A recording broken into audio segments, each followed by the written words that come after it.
Happy Tuesday, everybody. Welcome to another episode of China Update, where I provide you with the most up-to-date political, economic, and geostrategic analysis on the world's #2 economy. My name is Tony. Let's jump in. In Washington, the new Trump administration appears to be signaling a more aggressive stance towards the People's Republic of China, with recent personnel changes and policy announcement reinforcing a strategy aimed at restricting Chinese influence in critical sectors and continuing to move into what is fast becoming a full-blown trade and investment war. While speculation remains about a possible overarching US-China trade deal, an area which we explored in detail last week, recent moves suggest a growing emphasis on economic decoupling and strategic competition. Several personnel changes within the Commerce Department in recent days have raised concerns within the semiconductor industry and other technology sectors. Landon Haid, known for his strong stance against China, has been nominated as Assistant Secretary of Commerce for Export Administration, overseeing the Bureau of Industry and Security. BIS. Late last week, too, additional shakeups occurred as the administration forced out two senior officials overseeing export restrictions on China. These departures indicate a possible shift towards stricter enforcement of export controls,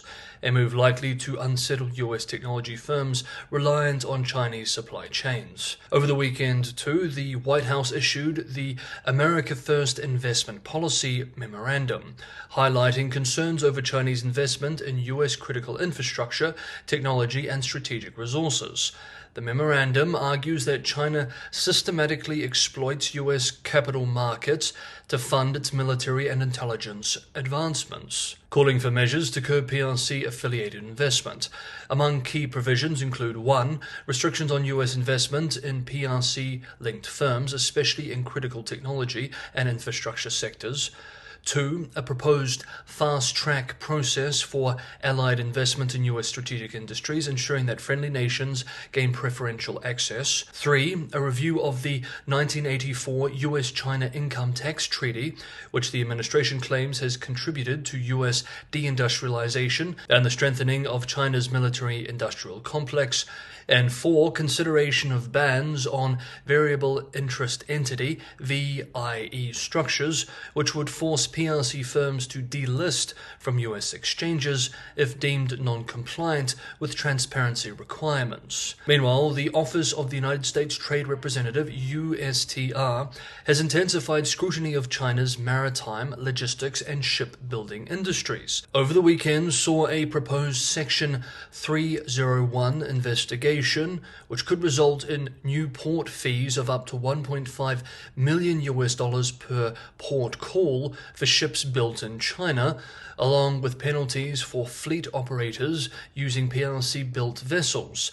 The initiative is meant to counter China's dominance in global shipping, but has drawn criticism from industry experts who warn that increased costs will ultimately be passed on to American consumers. In parallel, Mexico is exploring tariffs on Chinese imports as part of broader trade negotiations with Washington. And in addition, a bipartisan group of U.S. lawmakers has now introduced legislation targeting China's trade practices, citing concerns over product dumping and industrial subsidies that harm American businesses. All of these measures, from trade to investment, have occurred in just the past few days. Of course, Chinese officials have strongly condemned these moves, with the Ministry of Commerce warning that the US is, quote, politicizing and weaponizing economic and trade issues, end quote. China has urged the US to adhere to international trade norms and pledged to take necessary countermeasures to protect its interests. Although, as we've seen in the past, China has limited scope to do so, as it has a massive trade surplus with the US and is thus more vulnerable. It can only really go after large American companies, but this undermines its long-term interests by undermining its attractiveness as an investment destination. As tensions escalate, the Trump administration's actions suggest a long-term shift towards economic decoupling, with consequences for global supply chains, technology investment, and trade policy. We will continue to follow this space closely as it unfolds. Battle lines are being drawn in the diplomatic and geopolitical arena too. Next up, we will explore whether the US can divide Russia from China. But just quickly, if you're getting some value from today's episode of China Update, I have a big favor to ask. That is just to hit the like button. Liking, sharing, and subscribing is a tremendous help for the channel. Patreon and Buy Me a Coffee links are also in the description below for those who want to go the extra mile and help me keep China Update financially sustainable. Thank you so much. Moving on to the second half of today's video. On the third anniversary of Russia's invasion of Ukraine, General Secretary Xi Jinping and Russian President Vladimir Putin reaffirmed their country's close relationship in a conversation that underscored their strategic alignment. According to Chinese state media, Xi emphasized the historical and strategic importance of China-Russia ties. He reiterated that both countries share long-term development goals and foreign policies that will endure regardless of geopolitical shifts. Putin, according to Russian state media, echoing Xi's sentiment, declared that Russia's relationship with China is a strategic choice rather than a temporary measure. He noted that despite global turbulence, their close coordination remains a stabilizing factor in international affairs. The Kremlin described the call as, quote, warm and friendly, end quote, further reinforcing the notion that the two leaders see their partnership as indispensable. The timing of their discussion is notable as speculation swirls around US President Donald Trump's potential foreign policy moves.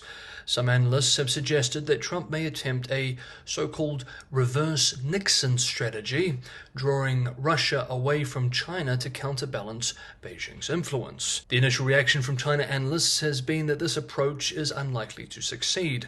The deep-seated geopolitical interests shared by Moscow and Beijing make their alignment resilient against external pressures.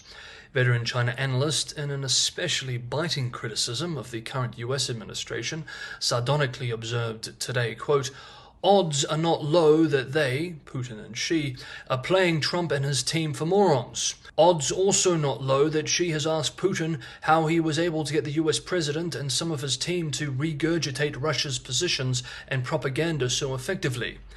End quote. Still, it is worth reflecting on whether such a reverse Nixon strategy could work. The strategy, as the name would suggest, seeks to replicate President Richard Nixon's Cold War-era maneuver of aligning with China to counterbalance the then Soviet Union. Experts warn that such an approach faces formidable challenges given the deepening cooperation between China and Russia. Indeed, regular viewers of China Update will know that Russia and China, in both its systems and the personal relationship of its leaders, have been growing much closer in recent years. The two nations have fortified their ties across military, economic, and intelligence domains, making a split unlikely. China's economic support to Russia, including technology and industrial tools for military production, underscores their strategic interdependence.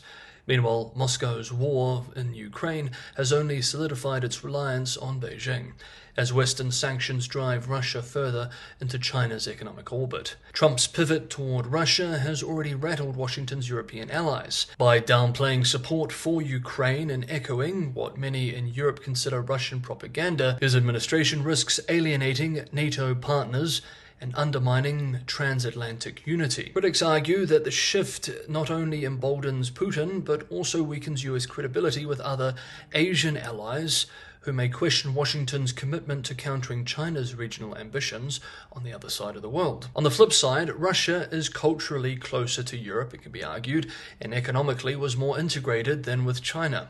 Despite a years-long push, China continues to drag its feet on the Power of Siberia 2 pipeline, which Russia badly needs to see pushed through. And as both countries know very well, Russia and China have deep geopolitical fault lines. It's no secret either that Moscow isn't too happy with losing influence to China in places like Central Asia, its traditional backyard, nor with how it is now being treated as a junior partner in the Sino-Russian relationship, a reversal from its Cold War-era relationship. Indeed, it is arguable that China is a much more formidable geopolitical threat to the Russians over the long term than the Americans or the Europeans ever could be, and that Moscow knows this. However, despite these points and speculation about Russia distancing itself from China in exchange for improved US ties, experts caution that any rapprochement with Washington would be fleeting. Kremlin understands that China's Communist Party leadership is a permanent fixture in global politics, whereas US policies can shift unpredictably with election cycles. Ultimately, Beijing appears to be the primary beneficiary of this geopolitical recalibration. As Washington's relations with her European allies becomes more shaky, China gains a dual advantage, reinforcing Putin's regime while deepening rifts within the Western alliance, something it has been pursuing aggressively with the Europeans, especially in the last few years. Whether US President Trump's strategy, if it is his strategy at all, after all this is just speculation at this point, yields the intended results remains to be seen, but it already has set the stage for significant realignments in global power dynamics. Okay, that is today's episode of China Update. Thank you so much everybody for watching. Have a good Tuesday, and I will see you all tomorrow.